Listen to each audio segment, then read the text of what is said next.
Muy bien, muy buenas tardes a todos. Damos la bienvenida en esta oportunidad para escuchar acerca del Evangelio. No sé si se habían puesto a preguntar qué es arrepentimiento, porque muchas veces cuando se habla acerca de la necesidad de creer el Evangelio, se enfatiza que la razón por la que hay que creer es porque nosotros somos pecadores y delante de Dios, habiendo pecado, tenemos que arrepentirnos de nuestros pecados y en base al arrepentimiento o en base al creer en la obra de Cristo, entonces tenemos que apropiarnos de ella, tenemos que creer que Él murió por nuestros pecados, que Él murió por nosotros, que Él se entregó como ofrenda y sacrificio delante de Dios para salvarnos y en base a aquello somos salvos. Y muchas veces algunos predicadores no enfatizan nada del arrepentimiento, otros lo enfatizan mucho, en el que hay que arrepentirse y hay que alejarse del pecado, porque esas cosas son las que al final son las por las que se entregó al Señor en la cruz.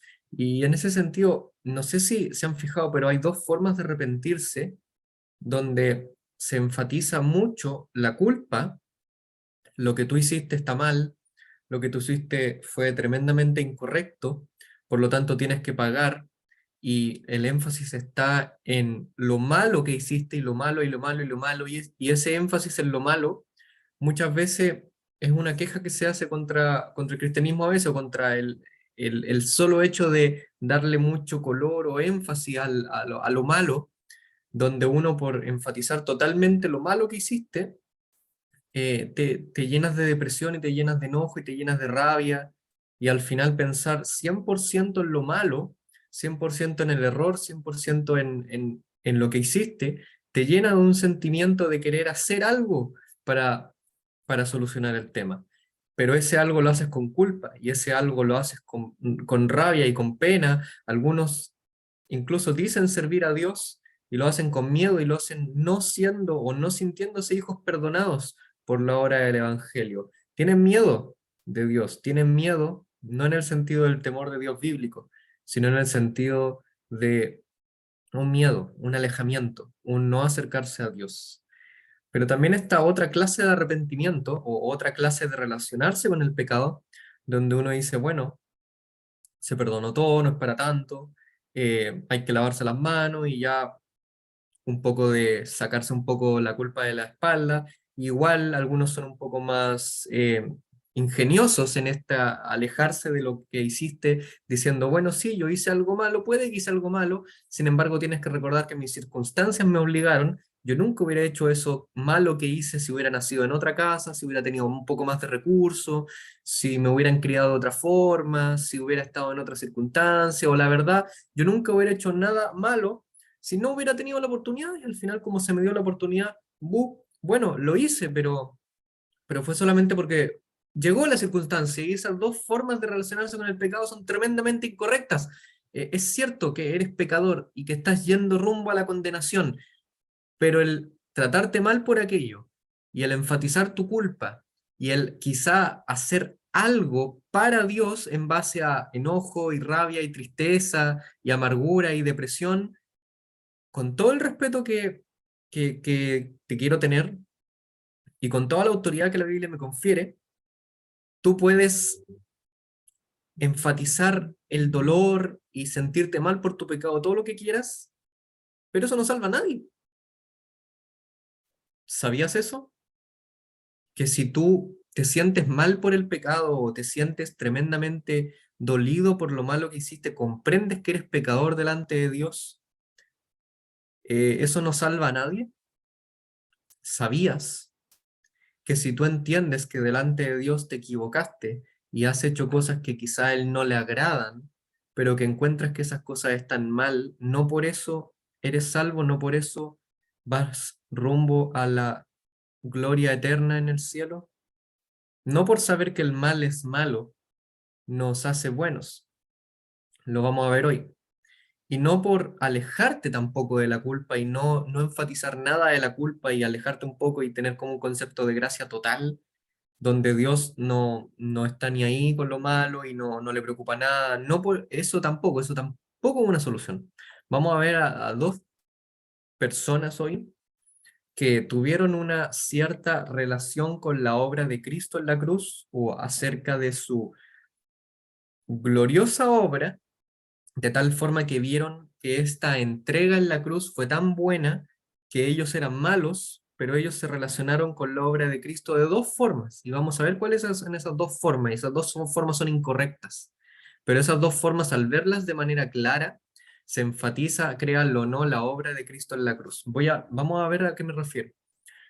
La lectura de hoy está en Mateo, en el capítulo 27. Si tienen sus Biblias, pueden acompañarme para leer. En Mateo, el capítulo 27, el versículo 1 dice así la palabra de Dios.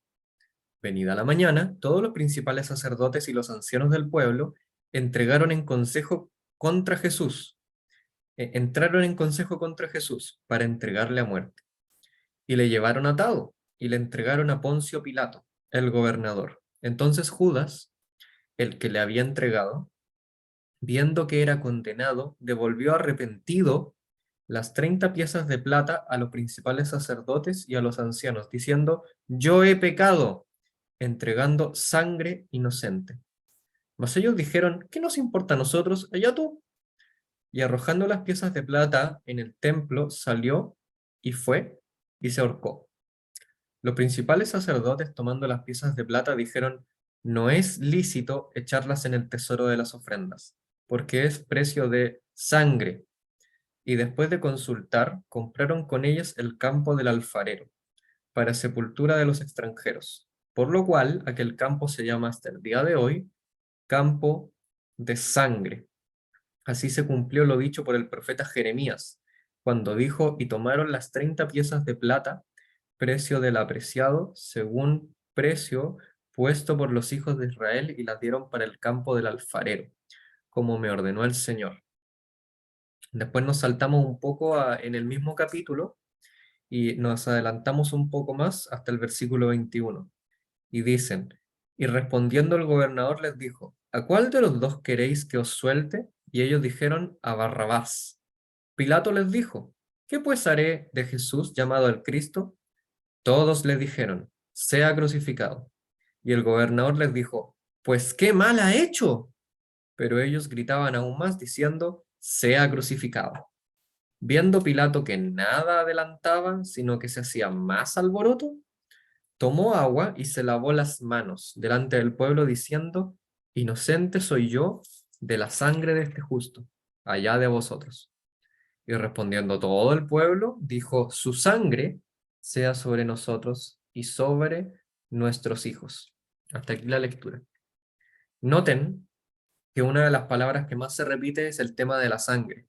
Cuando se habla acerca del arrepentimiento de Judas, el arrepentimiento de Judas, se enfatiza que él realmente entendió que había hecho algo malo, que había entregado a un hombre inocente a la muerte, y que el remordimiento, la pena, la rabia que sentía era dolorosa y estaba mal.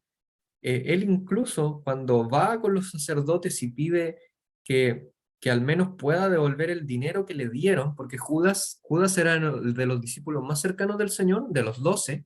Sin embargo, él fue con las autoridades judías, los escribas y los fariseos, los sacerdotes, y con ellos tramó que fueran con una guardia romana, y él les indicaría cuál era el Señor Jesús. Era de noche, todos se parecen, y en base a aquello, por 30 piezas de plata, les entregó al Señor Jesús, diciéndole exactamente dónde estaría y cuándo estaría, para poder entregarlo de manera mucho más fácil cuando estuviera relativamente sin multitudes que los interrumpieran para llevarlo a las autoridades. En ese sentido, algo que se repite al harto, una palabra que se repite muchas veces, es la palabra sangre. Noten, en el versículo 4, Judas dice: he entregado sangre inocente. Y después se enfatiza que aquel precio por el cual se entregó era precio de sangre. Y después, cuando se habla del campo donde él se fue a quitar la vida, se llama el campo de sangre. Y después, cuando se habla de Pilato, que es el otro personaje que vamos a ver, él se lava las manos y dice: inocente soy yo de la sangre de este inocente. A lo que el pueblo le responde que su sangre sea sobre nosotros. Ese tema, Mateo lo repite una y otra vez. Mateo trata de enfatizar usando la palabra muchas veces para hablar acerca de la vida que está siendo entregada, para hablar un tema súper claro. Así que primero Judas, primero Judas. Judas fue un hombre que entregó al Señor Jesús y al haberlo entregado, él se siente tremendamente arrepentido y ese arrepentimiento le llevó a quitarse la vida. En ese sentido, con todo el respeto que se merece la situación y con todo lo terrible que es una muerte, tengo que enfatizar que si esa es tu forma de relacionarte con el pecado o con tus errores delante de Dios, me he equivocado, soy una persona mala, no soy un hijo digno y por eso te tratas mal y y te enojas contigo mismo y te enfureces. Y tú lo más probable es que quizá ni siquiera entiendes la obra del Evangelio, porque la obra del Evangelio es que por gracia somos salvos. Cuando se habla acerca de Judas, él entrega a Cristo, entrega al Señor, pero en ninguna parte sale que él no podía arrepentirse en creer en que la obra de Cristo era por él. Cuando el Señor estaba haciendo, antes de que él fuera entregado, cuando él estaba en la cena el día jueves en la noche, con sus discípulos celebrando la Pascua, la fiesta de los panes sin levadura, él enfatizó por medio de un pan y por medio de una copa que él sería entregado para perdón de pecados. Y una de las cosas que dice es que él iniciaría un nuevo pacto en su sangre, así como en la copa hay vino, él tendría un nuevo pacto en su sangre porque por nuestros pecados se derrama. Por lo tanto, quiero que noten esto. El Señor Jesús habló de que por medio de su sangre derramada nosotros tendríamos perdón de pecados. Pero este hombre va y por sus pecados y por su culpa derrama su propia sangre y pierde su vida. Estimados, esa no es una forma correcta de relacionarse con el pecado. Eso no te va a salvar. Eso te va a llevar a la condenación. Estimado, si entiendes que eres pecador y que vas rumbo a la condenación y solamente usas ese conocimiento para tratarte mal a ti mismo y para enfatizar que eres una horrenda persona y que estás equivocado y que lo haces todo mal y te molestas contigo mismo y te molestas con todos y eres una persona que quizá ni siquiera tiene problemas de ira ni se enoja cada rato, pero en general te molestas con el pecado y encuentras que delante de Dios nunca das la talla y nunca vas a dar la talla y siempre tus oraciones quizás están llenas de eso. Dios, te pido perdón porque no valgo nada, porque este día no vale nada, todo lo que hice no vale nada. Vas rumbo a la muerte. Y debes entender que la obra de Cristo en la cruz, en haber derramado su sangre, fue para que tú no la tengas que derramar. Tu vida delante de Dios no puede ser salvada de manera propia. Tú no puedes salvarte a ti mismo. Tú ya has pecado, eso es cierto. Pero si derramas tu propia sangre por tu culpa, por todas las culpas que sientes, ¿de qué serviría eso? Si ya pecaste, solamente estarías enfatizando aún más lo caído que estás. Solamente estarías enfatizando aún más lo concentrado que estás en el pecado. ¿Te fijaste que todo lo que pensaba Judas era en su culpa y en su pecado, pero nunca pensó en la obra de Cristo y a dónde apuntaba aquello? ¿Te fijaste que en toda su vida giraba alrededor del pecado? A veces somos así. A veces pensamos que nuestra relación con Dios tiene que girar en torno al pecado. Nos acercamos a Él en busca de perdón por nuestros pecados y pedimos que nos salve todos los días por nuestros pecados y pedimos que la obra de Cristo sea más que nada por nuestros pecados y como que todo nuestro evangelio gira alrededor de los pecados, ni siquiera conocemos a Dios. Estimado, la obra de Cristo para perdón de pecados ciertamente fue por el perdón de aquello que hiciste, pero fue para dar gloria a Dios, fue para abrir un mundo de poder conocer lo glorioso que es Dios por toda la eternidad. Cuando estemos en la eternidad, ya no se va a hablar del pecado, ya van a estar todos perdonados, ya vamos a estar todos en la presencia de Él y vamos a poder conversar con Él y adorarle por siempre y alabarle por toda la eternidad. ¿Tú crees que vamos a manchar esos momentos tan preciosos hablando de lo malo que hicimos? No, en el infierno se enfatiza el pecado, en el infierno se enfatiza lo que hicimos y lo que hacemos y lo que pensamos, lo que no hicimos, lo que nos equivocamos, lo que pudimos haber hecho. Se enfatiza todo lo que uno hace, pero cuando uno cree en la obra de Cristo, se apropia de esta obra y en base a que Él derramó su sangre por nosotros, somos librados de toda culpa y somos librados de la condenación. Con toda la autoridad que la Biblia me confiere, te tengo que decir, si todo lo que enfatizas es en tu culpa y en lo malo y en lo triste, no estás enfatizando en la obra de Cristo, porque no es lo que tú haces, es lo que Él hace, y no es lo que tú te arrepientes, sino es en poner tu fe en Él, es en poner tu fe en Él, es en poner tu fe en que Cristo dio su vida en favor nuestro, para gloria de Dios Padre. Luego hay otra historia. Em, si hay dos contrastes, este es uno que exageradamente le pone todo el énfasis posible a lo malo, y acá hay uno que no le pone énfasis en nada a lo malo. Cuando a Pilato le van a pedir que crucifique a Cristo, y él encuentra que es inocente, la multitud lo presiona y lo presiona y lo presiona, al punto que él dice, ok, suficiente, ya, y se lava las manos de la sangre inocente de Cristo. Cuando él hace eso, se aleja totalmente de la situación y dice, yo no tengo nada que ver con este, y no quiero tener nada que ver con él. Incluso su señora, su esposa le dice que no tenga que ver nada con él porque tuvo sueños acerca de lo que estaba, de lo que implicaba este hombre que estaba siendo juzgado en esta corte romana. Pilato, cuando ve esto, trata de salirse un poco de la situación y alejarse de la culpa. Uno enfatizaba su culpa y este no quiere culpa, pero en base a alejarse de la culpa, a veces hacemos eso. A veces muchas personas están decepcionadas con el cristianismo, con la fe en Dios, porque enfatiza mucho la culpa, porque nos tratamos muy mal. Y la solución que tienen es alejarse totalmente de la fe en Dios y nunca vuelven a hablar de la culpa. Nunca culpan a nadie de nada, dicen que todos somos inocentes de nuestra propia manera, dicen que no podemos juzgar a nadie. Y eso igual está mal. Observen el efecto que tiene en este hombre. Él se lava las manos y dice, yo no tengo nada que ver con esto.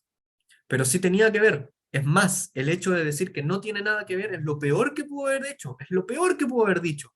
Porque en base a decir que yo no tengo nada que ver con la sangre de este inocente, él se estaba perdiendo el poder ser partícipe de aquel que derramó su sangre por nosotros. Estimados, es verdad, la obra de Cristo fue dolorosa y fue tremendamente difícil para él y complicada en el sentido de que sufrió excesivamente mucho y sufrió, no excesivamente, no, sino que él sufrió de una manera terrible que no nos podríamos imaginar nosotros ni un segundo lo que sufrió. Pero, no te tienes que, tú no puedes hacer como, ay, ojalá no hubiera muerto por mí. No, tú no puedes decir eso, porque si él no hubiera muerto por ti, no hay forma de que nosotros vayamos al cielo, no hay forma de que le podamos alabar, no hay forma. No mires en menos la obra de Cristo, porque tratas de hacerte daño, y tampoco mires la obra de Cristo en el sentido de alejarte de las culpas. Él tenía que entregarse, tenía que hacerlo, debía hacerlo, en el sentido de que si no lo hacía, nosotros estaríamos perdidos, totalmente perdidos. Toda la escritura lo que enfatiza, la escritura no enfatiza que el destino había obligado a Jesús a ir a la cruz, sino que la escritura enfatiza que si él se entregaba en la cruz de manera voluntaria, porque para que sepas, él es Dios y él es el ser más libre del universo, nadie lo controla y nadie lo manda, él hace lo que quiere. Y él eligió hacer la voluntad de su Padre que está en los cielos y alabarle dando su vida en favor de nosotros. En el haberse entregado por nosotros para perdón de pecados, él lo hizo de manera voluntaria por el gozo puesto delante de él. Él lo hizo porque quería salvarnos, porque quería darnos vida y vida en abundancia. Estimado, la obra de Cristo es tal que Él se entrega por nosotros, pero lo hace de manera voluntaria. Él quiso hacerlo. No creas que por no enfatizar la culpa o que por enfatizarla de manera excesiva vas a ser liberado. El tema del Evangelio no es el pecado. A veces lo enfatizamos, sí. A veces nuestra vida gira alrededor de lo que hacemos o no. El tema del Evangelio es Dios, glorioso, infinitamente poderoso, dando su vida en favor del pecador. Si el pueblo hubiera sabido, en estos versículos, si el pueblo hubiera sabido cuando dicen que su sangre sea sobre nosotros, ellos lo dicen en forma de maldición, en forma de, no te preocupes por la cuenta, nosotros la pagamos. Si ellos hubieran sabido que si de verdad la sangre de Cristo fuera sobre ellos, entonces tendrían perdón de pecados, perdón y vida eterna. Si hubieran sabido que la sangre derramada de este inocente, de este justo, no era para condenación, como era lo que ellos pensaban que estaban clamando, sino para bendición, para salvación. Si este hombre que se entrega a sí mismo para, si el hombre de los primeros versículos del capítulo, que se entrega a la condenación a sí mismo y se entrega a ser condenado, hubiera sabido que lo que él hizo igual era parte de los propósitos, igual podría haber, y él podía haber pedido salvación, si solo hubiera sabido que en vez de ir a su culpa hubiera ido a Cristo, si este otro hombre hubiera sabido que no tenía por qué lavarse las manos, si él hubiera sabido que la sangre de este inocente era para él y para el pueblo, si hubieran sabido, entonces podrían haber tenido vida eterna. Ellos no eran discípulos. Judas al final no fue discípulo. Judas al final no creía. Pilato no creía. El pueblo en este punto no creía. Muchos puede que creyeran después, pero en este punto no creían. Son retratos de lo que no es creer. Y uno se pregunta, y cómo es creer? ¿Qué es creer? Mateo de una manera brillante lo pone un poquito antes del capítulo. Porque si leen un poco antes, en el capítulo 26, van a ver la historia de uno que sí era discípulo, de uno que asumió la culpa, pero que igual hizo algo parecido a Judas, pero no con el resultado de Pilato, y no con el resultado del pueblo, y no con el resultado de Judas.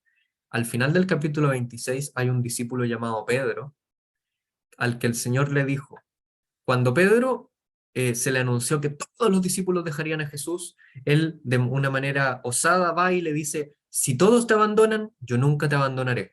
Pero él le dice, antes de que cante el gallo, me negarás 3 veces. A lo que Pedro está acomplejado, dice, no puede ser. Pero entonces en el Evangelio nos aparece que él estaba entre los que estaban viendo el tema del juicio del Señor, estaba afuera observando la situación, no queriendo que nadie lo mirara, los otros discípulos no están, su Señor está siendo juzgado y se acercan a él y le dicen, ¿acaso tú no estabas con este hombre? No, no, yo no conozco a este hombre que está siendo juzgado, no tengo nada que ver. Pero entonces van de nuevo y le dicen, incluso es divertido porque si leen el capítulo 26, se van a dar cuenta que los que se acercan a Pedro, eh, la criada del sumo sacerdote, que era como... es divertido porque a Pedro, la criada del sumo sacerdote, le pregunta, ¿tú no crees? ¿Tú no eras el que conocía a Jesús? No, no, no, yo no tengo nada que ver. Sin embargo, a Judas le preguntan los sacerdotes y a Pilato la multitud. A ellos los presionaron figuras de autoridad. A ellos les preguntaron y los presionaron la presión de personas con poder. Pero a Pedro lo presionó a alguien que no tenía poder. La criada del sumo sacerdote era como la parte más baja del organigrama en el tema del templo. No ganaba mucho, no hacía mucho, era casi una esclava. Y ella le pregunta, oye, pero no eres tú, y a él no le costaba nada. Si le decía que sí, no pasaba nada. Lo más probable es que no pasara nada. Si aunque ella le fuera con el cuento del sumo sacerdote, nadie le iba a creer si era la criada. Y entonces, y Pedro va y le dice, no, yo no tengo nada que ver. Y al final con maldición jura, yo no tengo nada que ver con este hombre. Y va afuera y la Biblia nos dice, y saliendo afuera, lloró amargamente. Pero aún así se mantuvo fiel a creer en el Señor. Quiero que noten que hay un contraste. Se dice que saliendo fuera, Pedro lloró amargamente. Está bien sentirse mal por el pecado, está súper bien, es una actitud correcta. No debemos pecar. Está súper mal. Si nunca habías considerado que tu pecado es lo que nos aleja de Dios, debes saber, tu pecado te hace digno de condenación, te hace digno de la muerte eterna. Has pecado y te has ido en contra del Rey del universo, el cual dio su vida por ti, y aún así te jactas de aquello. Está súper bien entender que eso que hiciste está mal, que eso que hiciste es terrible, pero está súper mal tener la actitud de Judas. Pedro lloró amargamente. La Biblia dice, saliendo afuera lloró amargamente. Y de Judas dice, y saliendo afuera fue y se ahorcó. A esos son dos contrastes. Uno era discípulo, el otro no. Un discípulo se equivoca. Un discípulo hace las cosas mal a veces. Un discípulo a veces incluso se aleja a este extremo, pero cree en Cristo para perdón de pecados. Y el que no es discípulo se equivoca, la embarra un poco, se aleja de Cristo, se aleja de lo que es el estándar del creyente y se echa la culpa. Y al final termina en la condenación eterna por culpa de su propio pecado. Su pecado mismo lo arrastra a la condenación, el cual arrastrará por toda la eternidad. Si alguien fuera con Judas al infierno hoy, y con muchos quizá y le preguntaran, ¿no quieres salir de acá e irte al cielo y creer en Cristo? Lo más probable es que como él está en la condenación y ya no hay cambio, él dijera, no, es que no puedo, porque entregué sangre inocente, pero unos millones de años, no. No, lo más probable, en el infierno no hay gente arrepentida. En el infierno no hay gente arrepentida porque su pecado los arrastra por toda la eternidad. Y en ese sentido te invito a que dejes de poner el énfasis en lo que haces, dejes de creer en ti mismo, dejes de creer en ti mismo como Salvador, en lo que haces y en lo que no. Dejes de creer que puedes librarte por medio del enojo contra lo que has hecho o de librarte por medio de alejarte un poco de la culpa. No te vas a salvar a ti mismo, pero en el creer en Cristo para perdón de pecados, entonces ahí hay salvación.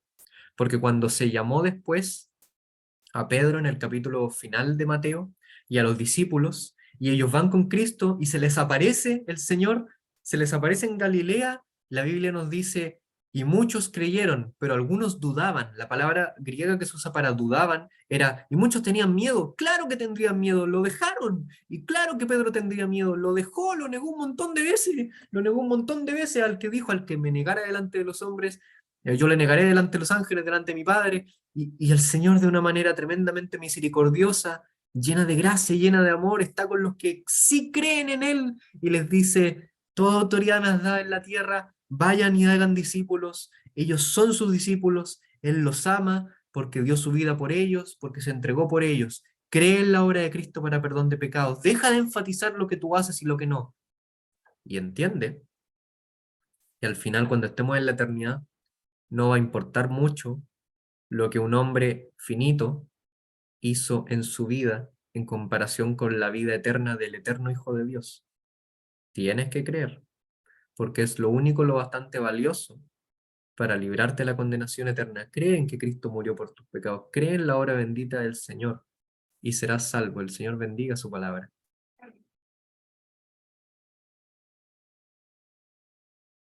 Muy bien, damos gracias a Cristian, un mensaje clarísimo, un mensaje que, como en muchas otras ocasiones, hemos podido disfrutar de la palabra del Señor. Me ha correspondido la segunda parte y he tomado una decisión un poco arriesgada. Voy a hacer una predicación un poquito diferente. A ver, quiero explicar un poco, sobre todo para las personas que no nos conocen tanto. Le cuento, por más de 50 años la Iglesia de Concepción celebra diferentes reuniones durante la semana. Son diferentes las que tenemos. Por ejemplo, los martes hay enseñanza de la palabra y está orientado fuertemente a creyentes que necesitan alimentarse y necesitan crecer. Los martes es una reunión, le llamamos de ministerio. Los jueves hay oración y estudio bíblico, donde tenemos la oportunidad de orar y de estudiar con más detención un pasaje. Hemos estudiado ya varios libros. En este momento estamos en Segunda Tesalonicenses, capítulo 2, una carta interesante del apóstol Pablo. Los domingos por la mañana tenemos la Cena del Señor, donde conmemoramos la pasión, la muerte y resurrección de nuestro Señor. Una reunión preciosa, un privilegio muy grande, y el Señor nos ordenó recordarle a Él cada primer día de la semana. Y los domingos en la tarde, por ejemplo, como ahora, tal cual como ahora, enseñamos el Evangelio, la buena noticia de Dios para el hombre, para la mujer. En esta reunión está pensado especialmente para quienes no son creyentes. No es que los creyentes no tengamos que venir. A veces somos un poquito flojos para venir a esta reunión, los creyentes. Pero es una reunión de gozo. Es una reunión que está pensada especialmente a quienes no son creyentes, pero los que sí lo somos disfrutamos muchísimo esta reunión. Presentamos ¿qué cosa? La obra de Cristo. Ese es nuestro trabajo, presentar la obra de Cristo. No presentamos una religión, no presentamos unos dogmas, unas reglas. No vino el Señor a eso. Presentamos la obra de Cristo. ¿Y qué relación tiene esta obra con cada uno de los que estamos acá ahora? Y cada uno de los que han pasado por toda la historia, la obra de Cristo trasciende toda la historia de la humanidad. Pretendemos que usted sí, al igual que muchos de nosotros que estamos acá ahora conectados, comprenda esta obra de Cristo y acepte el regalo de la salvación por parte de Dios. Ya hemos escuchado, la salvación es un regalo, la salvación no se compra, la salvación no se gana, la salvación no se merece. Merecemos la muerte, merecemos la condenación. Y el Señor nos regala la salvación. Y en la Escritura nos indica cómo apropiarse de este regalo.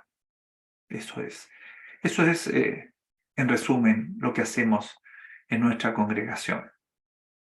Hoy les traigo, como les dije, les traigo una predicación diferente. Me voy a arriesgar.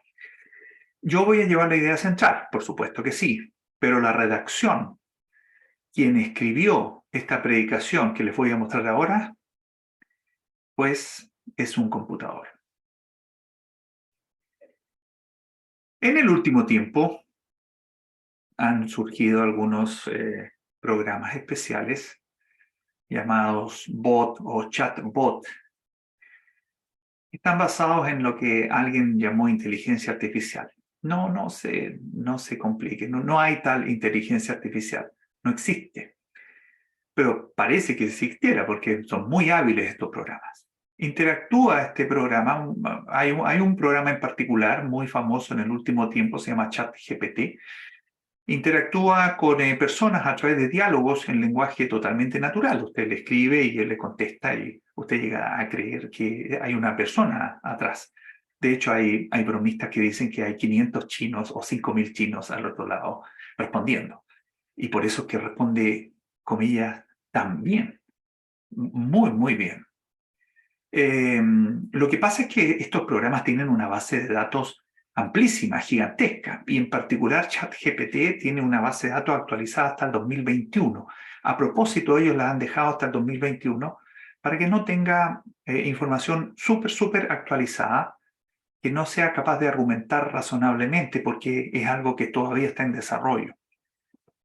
Utiliza la gramática. La gramática es una técnica que se le enseña a muchos programas. Si usted usa el Word es capaz de detectar que usted escribió un párrafo y que hay algo que no junta y pega y le sugiere una corrección. Bueno, esas mismas reglas de gramática las utiliza este programa para elaborar respuestas a partir de la base de datos. Pero, ojo, todas las respuestas las elabora a partir de la base de datos que tiene, que es inmensa.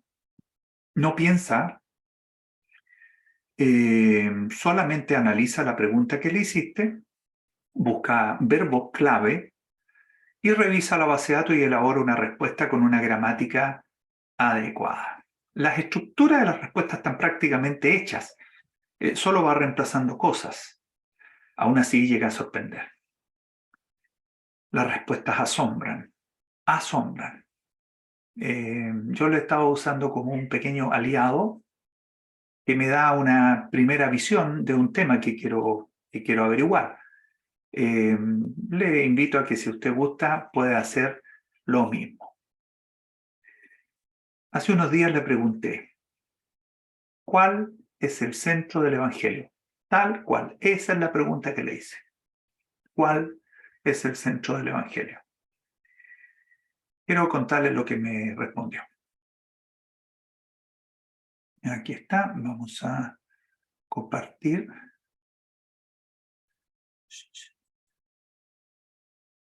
Muy bien. ¿Cuál es el centro del Evangelio? Vamos a leerlo para que esto fue elaborado íntegramente. De hecho, usted puede ir viendo cómo va apareciendo la respuesta. La respuesta va apareciendo lentamente. Dice este programa que obtuvo la información de cientos o miles de bases de datos que existen. El centro del Evangelio es el amor de Dios manifestado en la persona y obra de Jesucristo. En Cristo, Dios se hizo hombre y vivió una vida perfecta. Murió en la cruz para pagar el precio de nuestros pecados y resucitó al tercer día, venciendo la muerte y abriendo el camino hacia la vida eterna. La buena noticia del Evangelio es que a través de la fe en Cristo podemos ser salvos y reconciliados con Dios. No hay nada que podamos hacer para ganar nuestra salvación. Es un regalo gratuito de la gracia de Dios. Como dice Juan 3:16, porque tanto amó Dios al mundo que dio a su Hijo unigénito, para que todo el que cree en Él no se pierda, mas que tenga vida eterna. El Evangelio también nos llama a seguir a Jesucristo, a amar a nuestro prójimo como a nosotros mismos y a compartir el mensaje del Evangelio con el mundo, lo que hacemos ahora. En resumen, el centro del Evangelio es el amor de Dios, manifestado en Jesucristo y la invitación a ser reconciliados con Él a través de la fe en su obra salvadora. Yo acabo de leer algo que fue redactado por una máquina a partir de información que leyó y que recopiló de cientos o miles o millones de sitios que están disponibles hoy día. Creo que es sorprendente la tecnología a donde nos ha llevado. A veces ocupamos la tecnología para diversión y solo para diversión. La verdad es que hay una cantidad de información. Imagínense, por favor, esta respuesta que me dio a la pregunta que dice ¿cuál es el centro del Evangelio? Y esta es la respuesta que me dio esta máquina, analizando miles de sitios y de bases de datos. Es de un nivel de precisión tremendo. Es un nivel de precisión tremendo. Creo que ni el mejor predicador podría haber hecho un resumen tan conciso, tan preciso. Tú le puedes decir, dame un resumen de 100 palabras del Evangelio. Y la máquina lo hace. Sorprendente. Pero ¿sabe qué? El Señor ha dado inteligencia a personas para que hagan estas cosas, estos programas. El Señor ha dado inteligencia para que el conocimiento esté almacenado en miles o millones de servidores y que un programa como este sea capaz de tomar esa información, recopilarla, redactarla de alguna manera razonable y entregarla de vuelta como una respuesta, como si fuera un ser humano. Ante esto, yo le sugiero que aproveche esta información que tenemos disponible. Aprovéchela. Aprovéchela porque aquí hay un conocimiento tremendo. Vamos a hacer un pequeño análisis de esta respuesta que nos dio el chat GPT. Bueno, algunos de ustedes saben que yo soy informático y este tema me fascina de manera muy especial, por dos razones muy simples. Una, por la profesión que tengo y otra por la fe que tengo. Entonces, por decirlo así, unir ambas cosas es fascinante. Segundo, de alguna manera estamos uniendo ciencia y fe, que en muchas ocasiones se contraponen o se dice que la ciencia va en contra de la fe. Usted sabe que un gran científico, Albert Einstein, debe haber sido de los pocos científicos que consideraba a Dios en todos los descubrimientos que él hacía.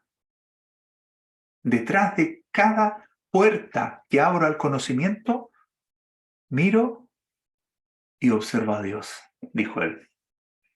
Así que no me extraña, al contrario, agradezco al Señor que nos haya dado la oportunidad de tener herramientas como esta. Son muy sencillas, no hay que instalar un software, nada. Usted entra a una página web, ChatGPT, y le pone intentar y empieza a hacerle preguntas en español y va a obtener sorprendentes respuestas también en español. Vamos con el análisis de esta respuesta que nos dio el chat. En primer lugar, habla del hombre. Sí, del hombre, la mujer, como usted o como yo. Habla de nosotros. Nos dice una verdad que duele a veces. Nos dice una verdad que no es la que a veces hemos escuchado. Nos dice que somos seres pecadores. Nos dice que tenemos que pagar un precio por el pecado que hemos cometido. Eso es lo que dice. Y eso es exactamente lo que dice la palabra del Señor. Eso está basado en la palabra del Señor. Esta predicación que hizo el programa está absolutamente basada. Somos pecadores y debemos pagar un precio por el pecado. ¿Y sabe qué? Y no tenemos dinero para pagar, ni tenemos recursos, ni tenemos nada. O sea, somos pecadores, debemos pagar, pero no tenemos cómo pagar. También dice que necesitamos ser salvos de la ira de Dios. Necesitamos ser salvos de la ira de Dios. ¿Por qué? Porque estamos separados de Dios. ¿Usted se había puesto a pensar que tal vez usted no está tan cerca de Dios como había creído? Casi todos nos consideramos buenas personas. Sin embargo, la Escritura, y aquí hay un resumen de la Escritura, esto es un resumen de la Escritura, olvidémonos que lo hizo un computador. La Escritura nos enseña que no estamos tan cerca de Dios. Al contrario, estamos separados. Necesitamos reconciliarnos con Dios. Es como si nos hubiéramos peleado con Dios. No es Dios el que se pelea con nosotros. Pero ¿cuándo me peleé con Dios? Dice usted. Yo no me he peleado nunca con Dios. He estado siempre buscando estar cerca de Él. Tal vez usted es de las personas que buscó siempre estar cerca de Dios, tener un cierto temor de Dios, tener una consideración, un respeto. Tal vez usted es de las personas que en realidad Dios para usted no es tema. Piensa usted que no existe, que es un invento, que tal vez es una forma de someterse a una cierta religión, someterse a un señor, a un pastor, a un líder que manipula a la gente con este sometimiento. Sí, tal vez usted es una de esas personas. Bueno, le aviso que la Biblia, libro reconocido por todos los estudiosos, reconocido absolutamente por todos los estudiosos, incluso de distintas religiones y distintas denominaciones, reconocido como un libro excepcional, es un libro que no fue escrito al azar, es un libro que está reconocido como especial, que tiene alguna inspiración divina, porque todos los autores en un lapso de más de 1000 años, todos los autores están coincidentes entre sí. Absolutamente apuntan a lo mismo. Y la Escritura nos dice que estamos lejos de Dios. No estamos cerca. Nuestros padres se rebelaron contra Él. Quisieron ser como Dios. Quisieron seguir su propio camino. No quisieron obedecer. No somos muy buenos para obedecer. Necesitamos reconciliarnos con Dios. No estamos de buena con Él. Estamos enemistados. Y hay formas. Hay formas, sí. Podría hacer algo yo. Podría yo intentar alguna receta, alguna actividad. Debo privarme de algo. Debo hacer algo. No debo hacer esto otro. Bueno, nuestro propio predicador cibernético el día de hoy, y lo ratifica perfectamente la Escritura, nos dice que nada podemos hacer para ganar la salvación. Nada, nada, nada. Es más, la Escritura considera que si usted busca hacer algo para ganar su salvación, eso es una ofensa, es una afrenta, es una inmundicia. Dios lo considera un trapo sucio. ¿Por qué? ¿Por qué me han dicho entonces que me porte bien y voy al cielo? ¿Por qué me han dicho que haga tales cosas y voy a ganar el favor de Dios, voy a tener un premio? ¿Por qué? Porque hay un desconocimiento de cuál es el plan de Dios para la salvación. El plan de Dios. Dios tiene un plan. Dios vio a sus criaturas caídas, elaboró un plan de amor. ¿Qué dice el pasaje o esta predicación cibernética? ¿Qué dice de Cristo? ¿Qué dice de Cristo? Pues de Cristo dice que es Dios que se ha manifestado, que es Dios que se hace hombre. Eso es lo que dice de Él. Es Dios, Dios mismo, aquel que yo ofendí, aquel del cual yo estoy más lejos de lo que pienso. Él se hace hombre, viene y se hace llamar Jesús, porque Dios dijo que se tenía que llamar Jesús, que significa Jehová salva. Y Él es el personaje clave, en el Evangelio, en la historia de la humanidad, aquí está el personaje clave. Dios se hace hombre. Y dice que Él es el mediador, aquel que puede darnos este regalo de la salvación, porque la salvación se insiste en que es un regalo, porque así es por gracia. Nosotros podemos obtener la salvación por gracia, por regalo, porque Dios quiere darla. No tenemos cómo pagar y Dios nos ve en esa condición y nos dice, yo te la regalo, porque no tienes cómo pagar. Ni aunque me dieras tu vida, puedes pagar por la salvación. ¿Por qué? Porque la salvación es por el pecado que yo tengo. ¿Cómo podía yo, hombre pecador, dar mi vida de un cuerpo que peca para que se limpie mi pecado? No, la Escritura dice que la víctima por el pecado, la víctima que va al sacrificio, debe ser inocente. Y en toda la humanidad, hoy día somos 8.000 millones de personas, pero en toda la humanidad deben haber habido unos 40.000 millones de personas en total, 35.000 millones de personas. ¿Y sabe qué? Hay solo un inocente, solo uno que podía dar su vida y Dios la tomaba en cuenta y decía, esa vida es inocente y esa vida sí puede morir por el pecado. Nuestro Señor Jesucristo, de Él se dice que es impecable. que jamás, jamás transgredió ni la ley ni la voluntad de Dios. Él. ¿Y sabe qué? Él, el único que puede dar su vida, no tiene pecado. No tiene pecado.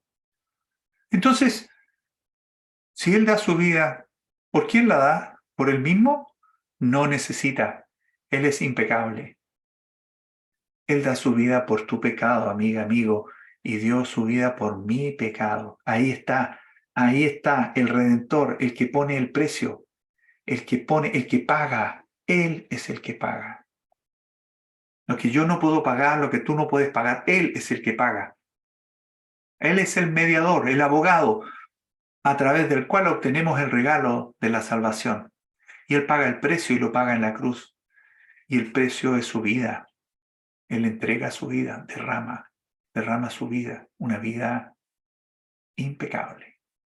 La única vida que podía ser tomada en cuenta por Dios para decir, una víctima inocente murió por un pecador, como yo, como tú. No te sientas ofendida o ofendido porque te decimos que eres un pecador. Nosotros también lo somos. La única diferencia es que somos buenos. No, yo soy un pecador salvado por Cristo. Tú tal vez eres un pecador que aún no está salvado. Tu pecado aún no ha sido llevado por Cristo en la cruz. Pídeselo esta noche. Pídeselo esta noche. No dejes pasar ni un instante más. Voy a conectar.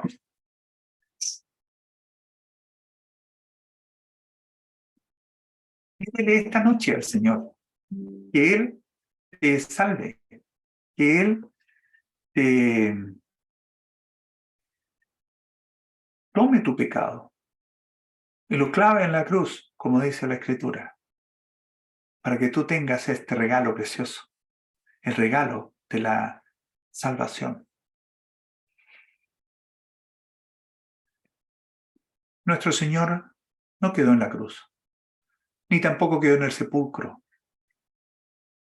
Él resucita y vive, vence la muerte y nos abre la vida eterna. Todo eso está ahí, en ese resumen que nos hizo el computador. De Dios nos dice que nos ha amado de tal manera, de una manera que no es fácil de dimensionar. Nos ha amado de tal manera que dio a su Hijo Jesús, que nos ha dado un regalo, que conoce nuestras limitaciones, que sabe que no podemos nosotros por nuestra cuenta, y Él nos ha dado el regalo de la salvación. Y finalmente termina con el resumen. El centro del Evangelio es el amor de Dios. El amor de Dios. Vamos a concluir. Vamos más o menos, sí, en la hora. Quiero darle tranquilidad porque más de alguien debe estar pensando estos computadores van a terminar dominando el planeta. No, no se preocupe. No se preocupe. El computador no pensó. Ni siquiera sabe la respuesta que dio. Él utilizó un algoritmo, un programa, y que tiene gramática entre medio, tiene bases de datos y tiene, digamos, conocimiento electrónico, y elaboró una respuesta que es sorprendente.